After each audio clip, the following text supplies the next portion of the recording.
Kembali lagi di Just Talk Wrestling. Gue dan segenap kru Wrestling Universe Indonesia mau mengucapkan minal aidin wal faizin, mohon maaf lahir dan batin. Selamat menunaikan selamat Idul Fitri 1445 Hijriah.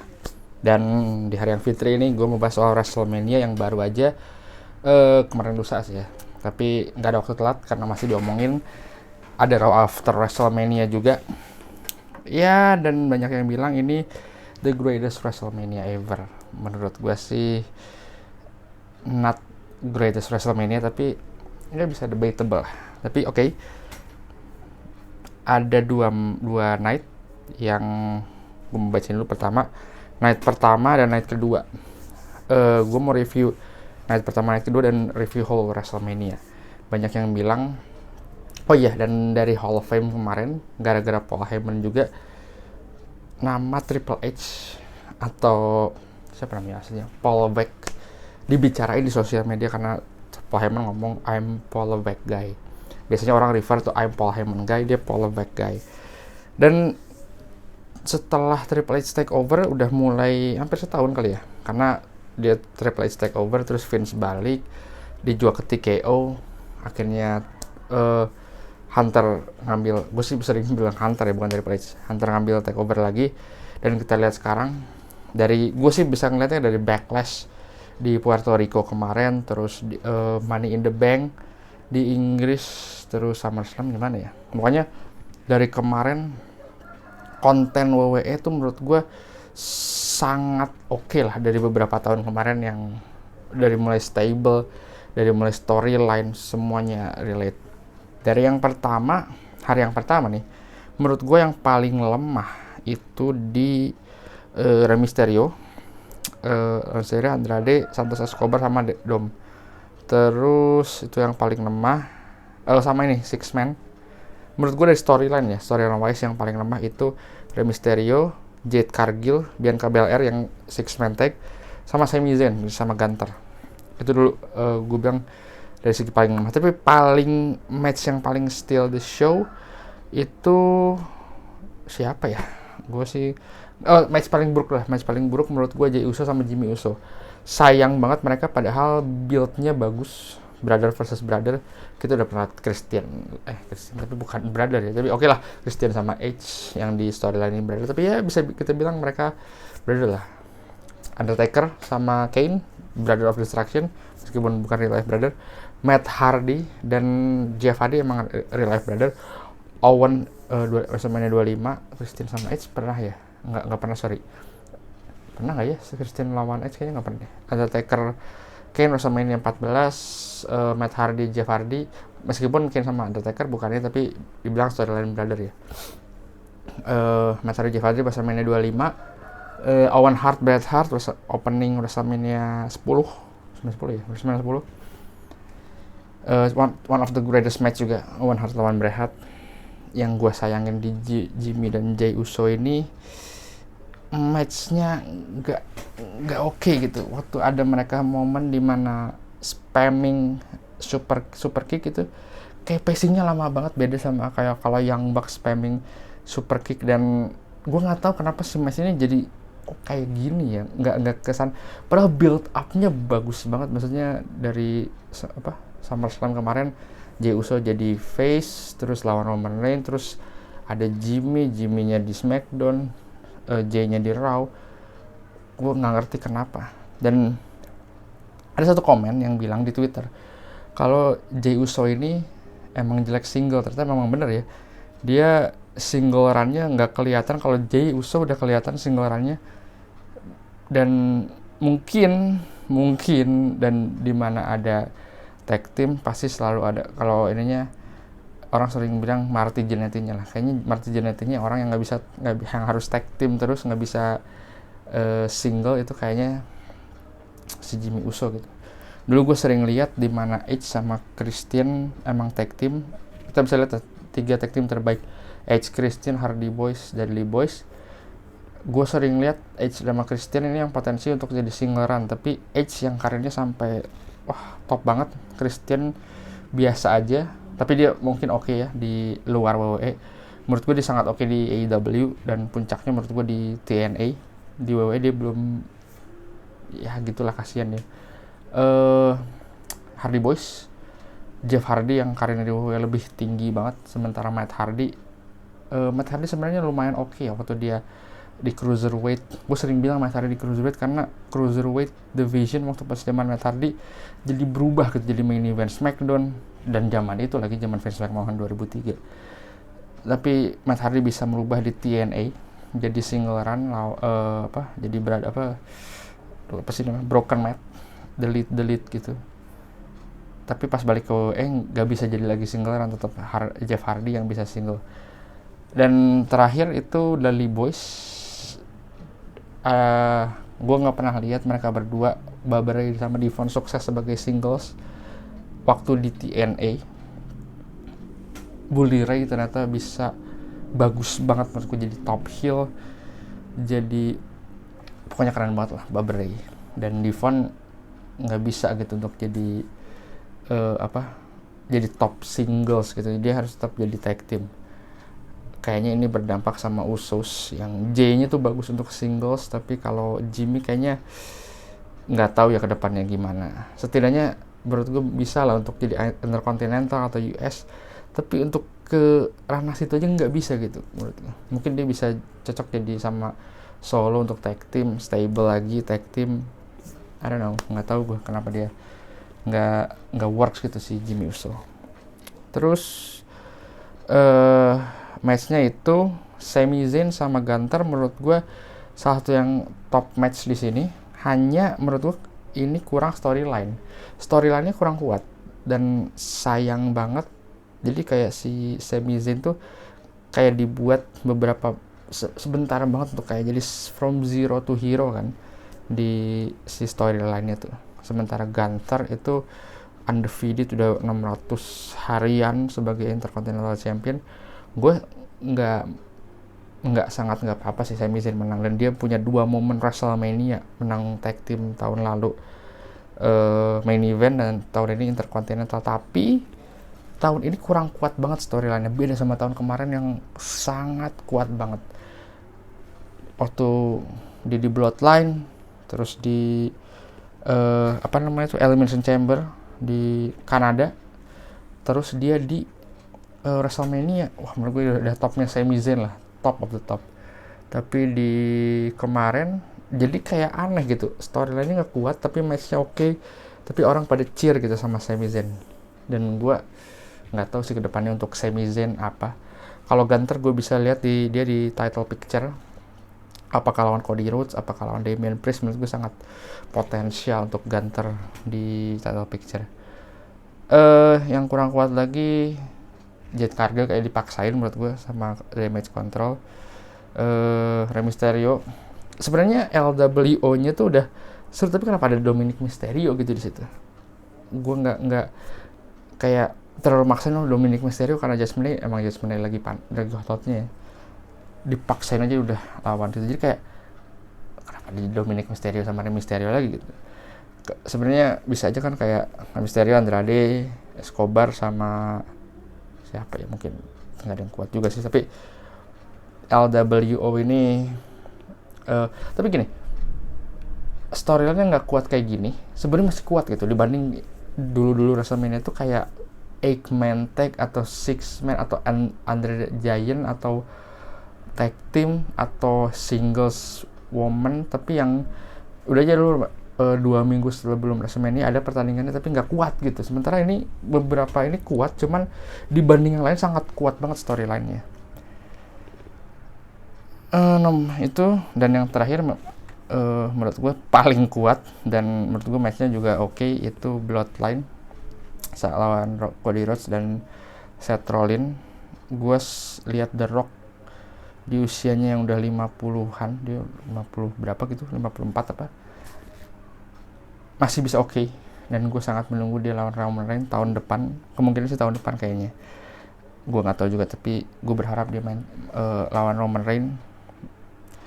Ini storyline paling kuat gue nggak tahu ini di plan untuk emang ada tag team match kayak gini atau emang karena fans yang marah waktu itu tadinya mau The Rock sama Roman Reigns, tapi fans marah pengen Cody finish the story, akhirnya dirubah. Gue nggak tahu ini plan awalnya emang kayak gini atau emang berubah plan karena sosial media, gue nggak tahu. Cuman menurut gue ini matchnya 45 menit gila ya. Dan to be honest, gue The Rock masih oke lah untuk main event satu lagi WrestleMania gitu lawan Roman Reigns. Menurut gue sih sangat oke lah si The Rock nih. Tahun depan gitu terakhir dia, atau 2 tahun lagi terakhir dia running jadi presiden. Jadi menurut gue masih oke lah. Jadi overall night pertama ini bisa dibilang kalau bisa dari ratingnya dari 1 sampai 10, gue sih ngambilnya 7,5. Nggak spektakuler amat. Di night kedua ada opening matchnya Drew McIntyre lawan Seth Rollins. Matchnya menurut gue cukup oke. Dari segi storyline ini menurut gue paling gak kuat, soalnya Seth Rollins ikut ke storyline-nya Cody Rhodes dan Bloodline. Jadi kasihan banget gue sama Drew McIntyre karena dia kayak di sideline gitu, gak dapet storyline yang cukup kuat gitu untuk match ini. Tapi dia dapat opening match oke, dan dia cuma kayak 5 menitan lah di ini. Malah storyline-nya itu lebih kuat sama CM Punk dia. Dan banyak yang bilang si era sekarang tuh mirip Attitude Era. Gue setuju banget karena gue pernah bilang di Just Talk Wrestling, lupa videonya di mana, storyline kenapa gue suka Attitude Era. Banyak yang bilang wrestlingnya cuma berapa menit.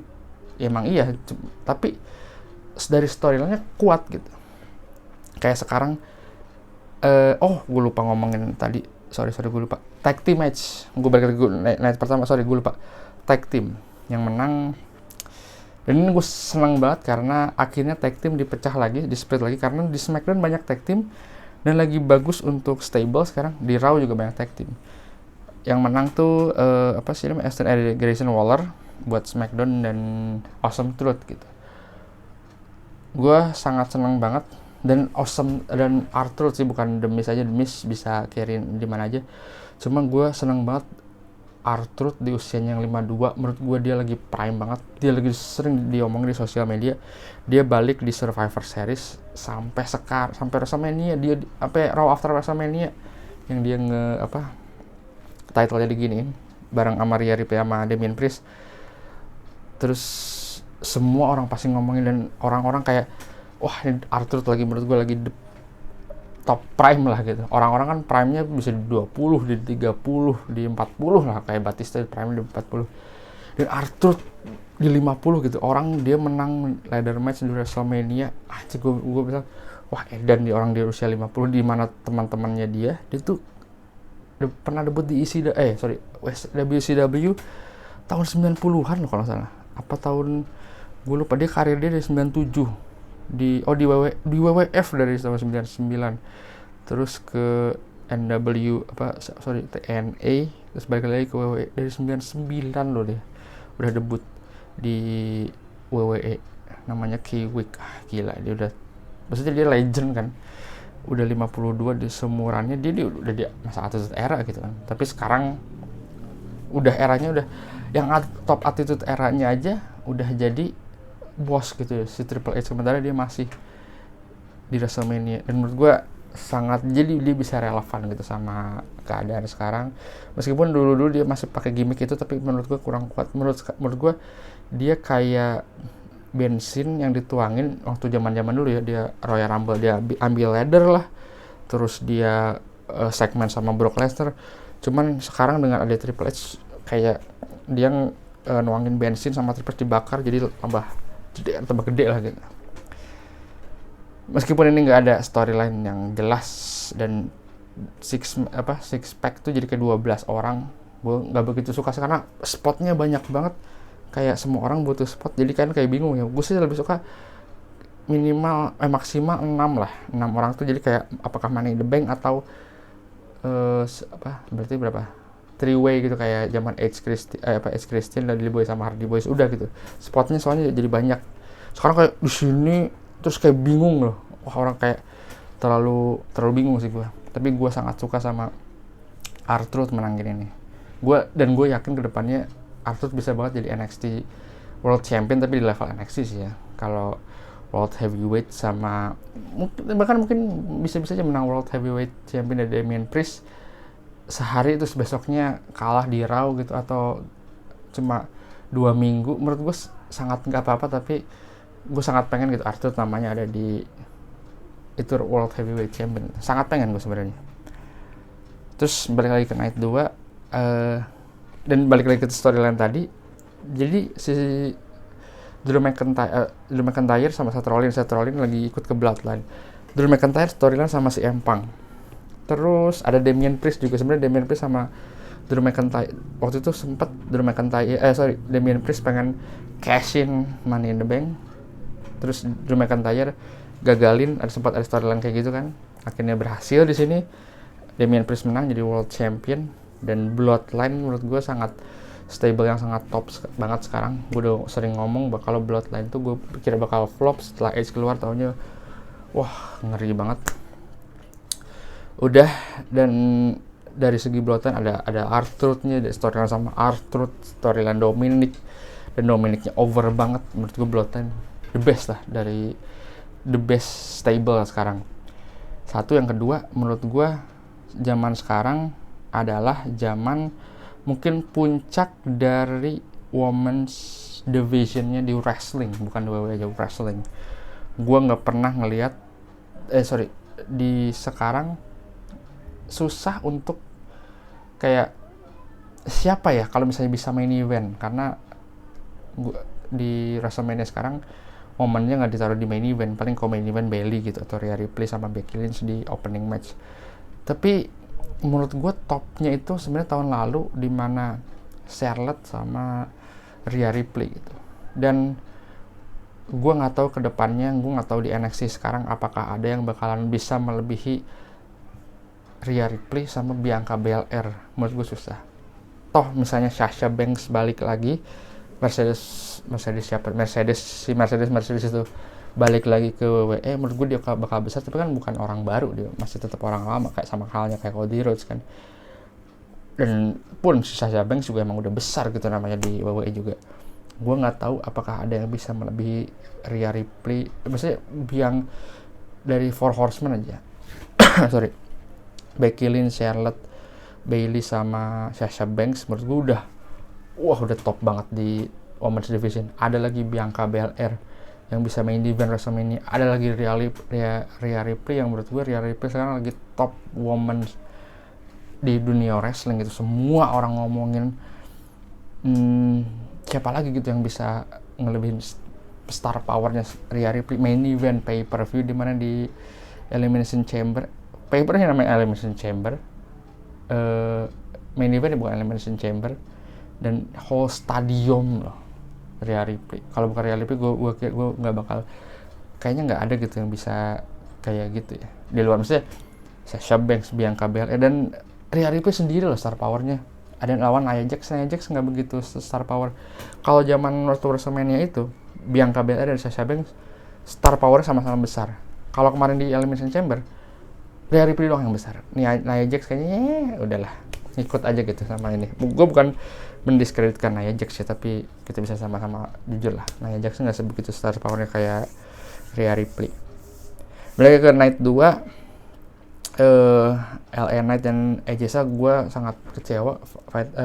Match ini nggak begitu seperti yang gue inginkan. Gue kira bakalan gimana, tetap biasa aja. Storyline wise juga cukup oke, tapi kayaknya LA Knight udah mulai kayaknya dia kayak nggak dikasih title. Dia kan nggak pernah dikasih title sama ini, lagi overnya kayaknya udah mulai turun gitu si LA Knight. Philadelphia Street juga ini menurut gue satu yang sebenarnya storyline wise nya oke, ini udah lama banget kan. The Pride sama The Final Testament sebenarnya segi storyline nya oke, cuman di eksekusinya kayak mengambang gitu kan. Si ini di ininya mirip kayak Jimmy sama Jey Uso.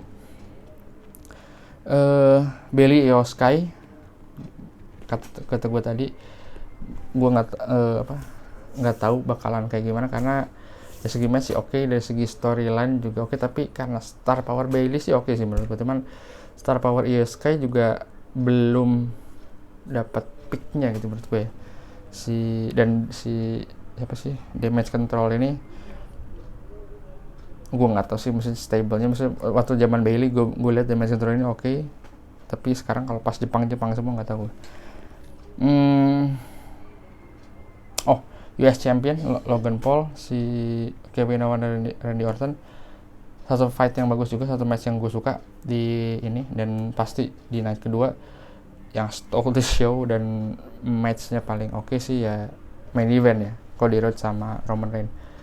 Sedikit info, lu bisa lihat di video tahun lalu gue bahas soal WrestleMania, gue bilang gue menunggu story, sangat pengen Roman Reigns menang. Kenapa? Karena lu bisa cek dari video tahun lalu gue ngomong gitu kok. Kenapa? Karena ya udah gitu, kalau misalnya Cody Rhodes menang ya udah, kalau Roman Reigns menang kita bisa lihat Cody Rhodes jadi apa selama setahun ini. Dan kejadian kan, waktu gue bahas menangnya Cody Rhodes dulu ya, waktu pas 1, 2, 3 semua stadion berjedar gitu, meledak banget. Gue bilang hanya bener kan pas.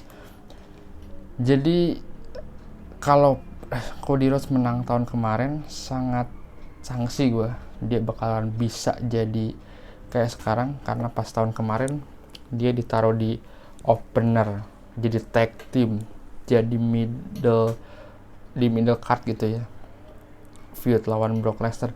Dia kalau kata John Cena tuh, lu jadi champion tapi tanpa champion gitu. Dan iya kelihatan dia jadi top guys selama 1 tahun, dari 2022 sampai dari 2023 sampai 2024, satu WrestleMania, satu season itu. Dan kelihatan dia siap untuk jadi WWE Champion. Dan waktu dia menang, menurut gue bagus banget sih. Sebuah kata yang wrestling is a love story, menurut gue sekarang untuk zamannya Triple H ya, wrestling a love story, wrestling is a story, itu lebih kelihatan banget. Dari WWE pengen banget ngeliatin from zero to hero, dari dia balik ke WWE, kalah di WrestleMania, menang di WrestleMania 40. Jadi kelihatan banget wrestling is a love story-nya kan. Jadi long term wrestling, karena zaman dulu kan kayaknya oke, Roman Reigns lawan Brock Lesnar, tahun depannya Roman Reigns lawan Brock Lesnar, tahun depan Roman Reigns lawan Brock Lesnar, SummerSlam Roman Reigns Brock Lesnar, udah sering banget Roman Reigns lawan Brock Lesnar, nggak ada love story-nya gitu, kayak Roman Reigns kalah menang kayak nggak jelas apa. Tapi sekarang cocok untuk si Cody Rhodes menang. Dan segmen yang dibahas ini sampai akun bola lah, teman-teman gue lah, orang-orang nggak gue tahu soal yang nggak tahu suka wrestling, tapi sebenarnya dia suka wrestling zaman dulu, tapi sekarang udah nggak, pada ngomongin gitu segmen soal si The Rock, Cena, Taker balik gitu. Jujur menurut gue segmennya bagus, tapi gue gak kaget.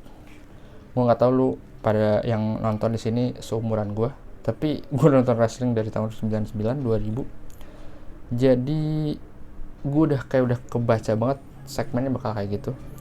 Beberapa minggu sebelumnya juga ada gosip kalau Cena dan Stone Cold bakal balik. Sebenarnya gue paling kaget si Taker sih ya, karena gue kira bakal Stone Cold, tapi Taker ya, it's okay lah. Tapi gue kayak ngebaca kayaknya segmennya kayak gini deh, karena udah kelihatan banget waktu itu Jey Uso dan Jimmy Uso punya segmen sendiri dia, kerem, terus spear kan jatuh, solo siapa sih, John Cena kan gitu juga, solo ini pasti John Cena, wah bener kan. Terus kayak John Cena, The Rock rock bottom, terus ada Taker. Gue kira bakal Stone Cold, gue udah nebak itu, tapi gue tebakan lo kalau nggak kayak gitu atau mirip-mirip di ending gitu, kayak mirip kayak Royal Rumble 2015, The Rock balik kan, Romannya dipukulin tuh sama Kane sama Big Show, terus The Rock balik, eliminate semua, terus The Rock sama Roman Reigns pada angkat tangan gitu kan. Gue kira segmennya bakal ada sesi Roman Reigns sama The Rock, terus Cody Rhodes sama Cena, atau Cody Rhodes sama Stone Cold gitu. Gue sih mikirnya kayak gitu, ada ending di akhirnya gitu. Tapi gue pas mikir kemarin Blood Triangle Rules, kayak gue nggak kaget gitu. Dan debatable, karena menurut gue the whole show itu nggak gue bisa mikir, lupa gue apa WrestleMania 39 apa 38 gitu, banyak match yang sebenarnya bagus gitu ya. Kalau di sekarang banyak match yang ya biasa aja lah, nggak gimana karena gue lupa WrestleMania 38 apa 39 gitu yang matchnya ternyata oke banget. Dan di sekarang matchnya sebenarnya nggak begitu banyak yang oke. Cuman kan ketutup karena segmen si 5 apa 10 menit itu yang pada return, jadi wah ini the greatest WrestleMania gitu. Mungkin jadi kayak theme park ya itu, kayak butuh sesuatu yang ada kejutan apa gitu. Tapi gue sih ngelihatnya selalu dari match dan the whole show gitu. Dan makanya gue masih bisa bilang WrestleMania terbaik ya WrestleMania 17.